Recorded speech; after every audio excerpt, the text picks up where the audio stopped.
Bonjour Pascaline. Merci beaucoup d'être avec nous aujourd'hui. Merci à toi Pascaline, c'est un vrai plaisir et je suis un petit peu ce que tu fais et tu as un réel succès et surtout un développement incroyable. Donc non, c'est un honneur. Merci. Et en quelques mots, qui est Ludovic Bréant? Alors, je suis un entrepreneur, on appelle ça un serial entrepreneur, parce que j'ai créé en fait une centaine d'entreprises dans ma vie.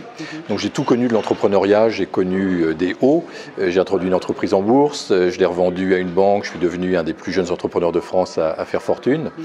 Et puis j'ai connu des bas, parce que j'ai connu également l'expérience du dépôt de bilan, et qui m'a fait tomber très bas. Vraiment, je suis tombé très bas, comme on dit, je suis tombé au fond du trou il y a maintenant 6 ans. Et puis j'ai connu une renaissance. J'ai changé, non, rapidement, en fait, j'ai changé ma manière d'entreprendre. Donc je continue à entreprendre parce que j'ai encore une vingtaine de sociétés que je gère. Je continue, mais uniquement des projets de sens. Également d'aider des personnes, au-delà du fait d'entreprendre, c'est aider des personnes à aller chercher vraiment ce qu'ils sont venus faire sur Terre. Donc aller chercher leur raison d'être, et une fois qu'ils ont trouvé leur raison d'être, eh bien comment réaliser sa raison d'être. On est là sur cette terre pour plusieurs raisons, mais on est tellement dans cet engrenage de métro, boulot, dodo, des pressions extérieures qu'on ne prend pas parfois le temps de se poser, se demander pourquoi je suis sur cette terre. En fait, quand on ne fait pas d'introspection, par exemple, pour trouver son projet de vie, pourquoi on est venu sur Terre, eh bien l'univers peut nous rappeler à l'ordre, ce qui m'est arrivé. Parce que moi, j'étais pas sur le bon chemin, en fait, et j'ai eu plusieurs signes qui m'ont montré que j'étais pas sur le bon chemin, que j'entreprenais pas pour les bonnes raisons, et donc l'univers m'a secoué, et c'est à ce moment-là que j'ai déposé le bilan.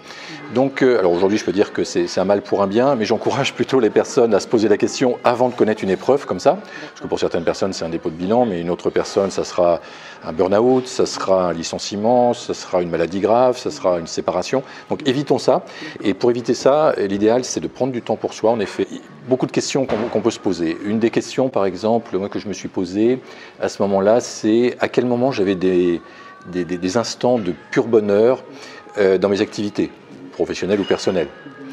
Par exemple, quand j'étais avec des personnes et que je les aidais à prendre de la hauteur sur leur activité, avec des entrepreneurs par exemple, à prendre de la hauteur sur leur activité et à chercher justement qu'est-ce qui les fait vibrer, qu'est-ce qui leur met des étoiles dans les yeux. Là, j'étais vraiment bien. Ouais, mais là, j'étais vraiment bien. Je ne voyais pas le temps passer, toi. Donc, pour moi, c'était des moments de pur bonheur. Donc, ça peut être des choses comme ça. Et je vais peut-être voir si je ne peux pas développer quelque chose autour de ça. Et si vous avez tout l'argent que vous souhaitez, par exemple, si vous avez 1 milliard d'euros, d'accord, donc là, nos limites au niveau financier, et si vous avez toute confiance en vous, qu'est-ce que vous faites? Parce que moi, j'ai jamais eu trop de problèmes avec l'argent, et par contre, j'ai des problèmes avec la confiance. J'ai pas suffisamment confiance en moi, et donc ça me freinait dans mes activités. Donc j'ai toute confiance en moi, j'ai tout l'argent que je veux, qu'est-ce que je fais? Et si je ne fais pas la même chose que mon activité actuelle, c'est peut-être le moment de se poser la question de changer, de transformer son activité actuelle. On n'est peut-être pas sur le bon chemin, en fait. D'accord. En fait, ce que tu dis, c'est que pour trouver raison d'être sur cette terre, c'est de penser à ce qui nous suscite justement des vibrations en nous. Oui. Le fait aussi de ne pas avoir de regrets. D'accord. Par exemple, si on décède demain, on peut faire l'exercice. Qu'est-ce que je regretterais de ne pas avoir fait? Est-ce que je regretterais de ne pas avoir fait le tour du monde? Parce que c'est quelque chose qui m'anime, par exemple, et que je n'ai pas encore fait. Est-ce que je regretterais de ne pas avoir créé mon entreprise? Parce que ça m'anime, mais j'ose pas le faire. Est-ce que, voilà. Surtout ne pas avoir de regrets. Ça, je pense que c'est le plus important dans notre vie. Et à partir du moment où on a trouvé ça, voilà, c'est des projets pour moi à inscrire. Et pour moi, c'est tellement important de trouver sa raison d'être, d'identifier ses projets de vie et les réaliser. D'accord. Une question à se poser pour pouvoir identifier ces projets de vie, ce serait si je dois disparaître demain, quelles sont les choses que j'aimerais faire et que je n'ai pas encore faites, que je n'ai pas encore réalisées, donc pour ne pas avoir de regrets. Ce serait j'ai tout l'argent que je veux, qu'est-ce que je fais? Est-ce que je fais la même activité qu'aujourd'hui? J'ai toute confiance en moi, qu'est-ce que je fais? Est-ce que je fais la même activité qu'aujourd'hui? Je ne vois pas le temps passer. J'ai des moments vraiment extraordinaires dans ma vie. Et là, on peut remonter un petit peu donc, à quelques mois ou quelques années en arrière. Les moments où vraiment j'ai eu un plaisir fou à faire les choses. Qu'est-ce que je fais? Tout ça, c'est des indices en fait, qui peuvent nous aider. Alors attention, ça ne vient pas forcément en un claquement de doigts. Ça peut mettre plusieurs mois, plusieurs années. Est-ce qu'il y a une méthodologie particulière? C'est-à-dire, par exemple, certaines personnes vont dire, comme il dit Brian Tracy, de toujours rédiger ses plans.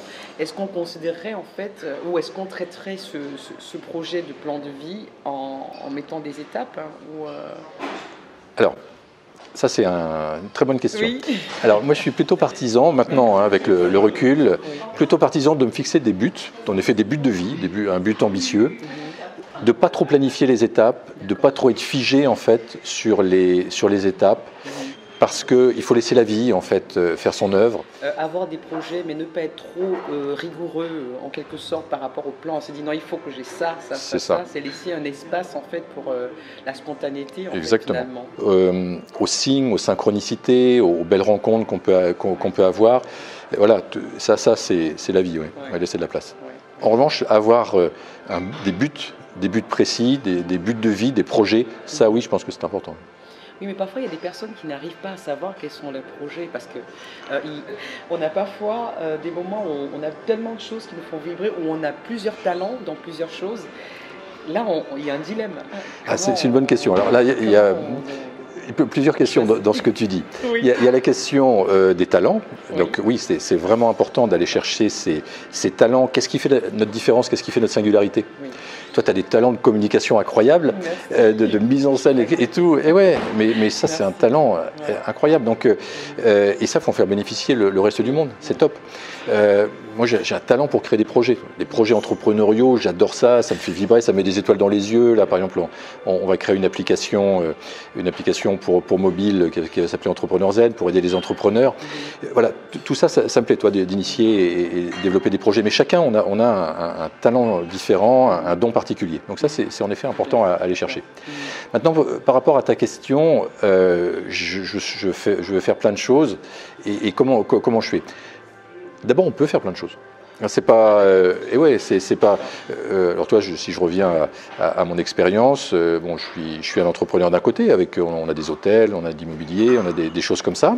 On a des projets même à l'international. À côté de ça, je développe un blog, j'inspire des gens, je fais des conférences, c'est nouveau. Et toi, par rapport à ça, aussi par rapport au fait de sortir de sa zone de confort, il faut savoir que moi, j'avais une phobie de la vidéo incroyable. Il y a 1 an et demi. Ah, mais j'avais une trouille de faire des vidéos incroyables. C'est un bon témoignage parce que je crois qu'il y a plus d'un qui sont dans cette situation-là. Et donc, j'ai fait une première vidéo, une deuxième, une troisième. Puis, quand je me suis fixé une régularité, en fait, une petite discipline, mais sans me forcer non plus. Et aujourd'hui, j'en fais 2 par semaine et ça se passe très bien. Pareil, j'avais la phobie de faire des conférences. Mais monter sur scène, pour moi, ça me faisait peur. J'avais pas peur de parler devant mes employés, devant des centaines de personnes. J'avais pas peur parce que c'était des sujets techniques. Mais parler de moi sur scène, waouh! Et aujourd'hui, comme on le disait tout à l'heure, je suis intervenu au Grand Sommet de la Motivation. Je suis intervenu dans plusieurs conférences là depuis quelques mois et j'ai du plaisir. Et j'ai du plaisir. Donc on peut faire plusieurs choses. Je me suis pas dit, moi je sais faire que de l'hôtellerie ou je sais faire que des conférences. Non, plusieurs choses et à chaque fois qu'il y a une chose qui m'anime, j'y vais. En fait, ça veut dire que quelque part, on peut avoir plusieurs projets de vie, finalement. Oui. Voilà, justement, ce n'est pas se dire il y a une seule chose et se focaliser là-dessus. Mais si on est dans des projets complètement différents, est-ce qu'on ne perd pas en termes de... Alors après, il y a des choix. C'est vrai, tu as raison, Pascal, il y a des choix à faire. Il ne faut pas être dispersé. Hein. Je ne dis pas qu'il ne faut pas être dispersé, partir dans tous les sens. C'est pas ça. Parce qu'en effet, il faut rester focus. Mais après, projet après projet, ou sur une journée, on travaille sur un projet, on est focus sur ce projet-là, une autre journée sur un autre projet. Bon. Donc non, je ne parle pas de dispersion. Et également faire des choix, en effet, il y a certains moments, ça s'impose. C'est vrai qu'on ne peut pas non plus être partout. Mais pour faire le bon choix, en fait, la réponse, en fait, ou la solution à un choix à faire, pour moi, c'est d'aller chercher la solution qui demande le moins d'énergie. Donc la solution qui est la plus facile, en fait, à mettre en œuvre. Quand on a un choix à faire ou quand on est devant une difficulté, voilà, j'ai une difficulté, j'ai un obstacle, comment je fais? Je vais chercher la solution qui demande le moins d'énergie, qui a la plus de facilité à se mettre en œuvre. Mais entreprendre, c'est tellement fantastique. Parce qu'on a le pouvoir sur sa vie, on maîtrise sa vie, on décide, ça c'est incroyable. Et le premier conseil, ce serait, si on se lance dans l'entrepreneuriat, c'est l'objectif ne doit pas être l'argent, ça doit être plutôt ce qui nous fait vibrer, en fait. Complètement. Complètement.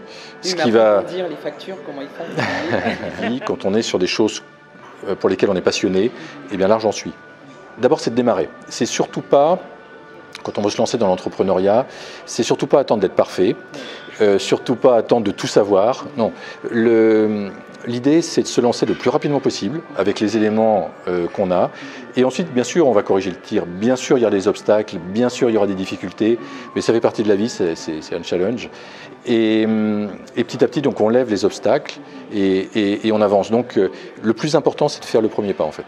Une fois qu'on a la première affaire, c'était un parc de loisirs, restaurant, discothèque en Normandie. Quand j'ai repris cette première affaire, j'avais 23 ans, enfin 23, 24 ans, j'avais pas d'expérience des entreprises, j'avais pas d'argent, zéro argent, j'avais pas d'aide particulière, j'avais pas de famille dans l'entrepreneuriat, mais j'avais envie. Et donc j'ai repris cette entreprise pour 1 euro, parce qu'en fait on s'aperçoit qu'il y a des montages qui font qu'on peut, quand une entreprise a une société a du passif, on peut racheter les parts sociales de la société pour 1 euro, et ensuite on paye le passif au fur et à mesure que le bénéfice arrive. Donc j'ai repris cette entreprise, et j'ai jamais regretté, parce que j'aurais pu attendre en effet d'être bien formé, j'aurais pu attendre d'avoir de l'argent, j'aurais pu attendre plein de choses. J'y suis allé et j'ai tellement appris sur le plan humain, sur le plan de la psychologie des hommes, j'ai tellement appris sur la gestion également des entreprises, et puis surtout j'ai trouvé donc un trésor. Donc c'est là où j'ai trouvé Valérie en fait. Oui, donc voilà. Et donc si j'avais pas osé quelque part, si je n'étais pas sorti de ma zone de confort, ben voilà, je l'aurais pas trouvé.